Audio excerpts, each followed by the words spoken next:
We'll guide you through how to fix a TV remote control not working, responding, or other issues. If you find this useful and it solves your problem, then please consider subscribing and liking the video.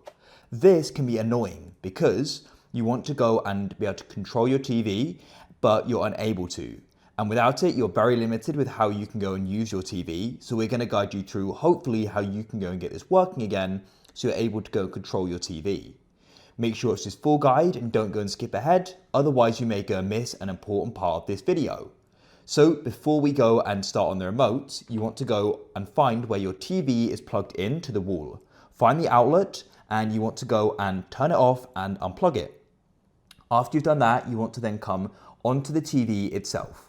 Start moving your hand up and down the bottom of the TV and you're trying to go and locate the button. You may know where the button is, but there's going to be a button usually on the TV which we can go and use to manually control it without the remote. Usually it's like a power button and it can be used for other things when the TV is on as well.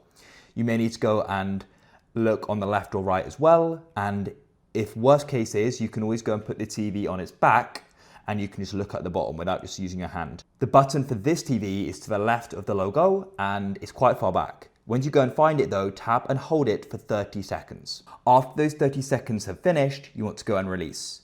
Then what you want to do is we're going to come back to the remote. Now what you want to do on the remote is we're going to go and find the back and you want to go and find the cover. Of course, it will go and vary depending upon the remote, but here it is. Press and hold usually and it's going to slide off. Now what you want to do is go and find the batteries and these need to be removed. So press and hold and you can go and remove them. If you go and see there's a spring there, if you push it into the spring, it will go and be easier to go and remove, I find. So we've now gone and removed them. Now you just want to go and check the connections in here. Just make sure there's no dust or debris on there. If there is, you can go and blow to go and remove it, as that can go and mess with the remote not working. Now, what you want to do is go and find the power button on the remote and go and hold that down for 30 seconds. This just goes and drains out the power. When that has passed, release. And then what you want to do is start going through the different buttons and going and pressing them all. As you can see, just doing them all. If you use two hands, it's much quicker. So just keep on doing this until they're all been done. And then what you also want to do is go and tap it like this. Of course, do this at your own risk and not insanely hard, and do it against your hand so it's not, overly hard. It's not against like a hard object.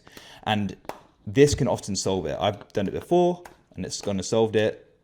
So keep on doing it. And then what you want to do is you want to try putting the batteries back in. Of course, make sure you go and put them in the right way. Super key. Otherwise, that can be why it's not working. Make sure they're in firmly and then you can go and put the cover back on. Now you can try turning on the TV again. So go and turn it on at the wall outlet and now try using the remote. And hopefully it's now going to go and be working and you're going to be able to go and use it. If it still isn't, what you should try doing is try replacing the batteries, as the batteries could just be out of charge and you can get some new ones and that will hopefully solve it.